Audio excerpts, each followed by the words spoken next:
Y. So, muna ang 5 watts solar icon bulb, then controller, tapos solar, tapos BMS, kaning BMS, purpose dani is short circuit overcharge o kanang short circuit Japan. Then battery nga like paper, pwede po na nimo i-series pero short pa to sa battery kay dollar kay ng bateryahan eh. So nag-control ni siya sa pwede siya wa na nako ni gamita ang kanyo. Then kaniray gamit on off. So pag adlaw mo namsiga na siya.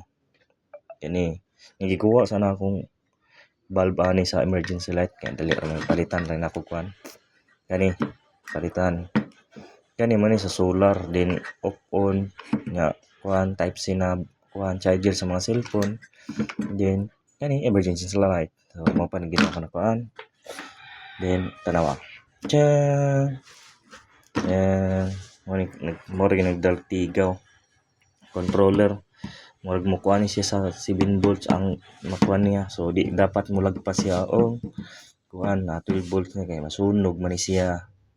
So kanya nag-control, so automatic siga na ini gabi dili na siya mo kuhan pag ana rang kuhan dili pa gid na totally karong blackout na gina siya, ana na gid siya bising ana pa nimo mag ana o di gyapon na siya musiga, totally blackout gina siya ana.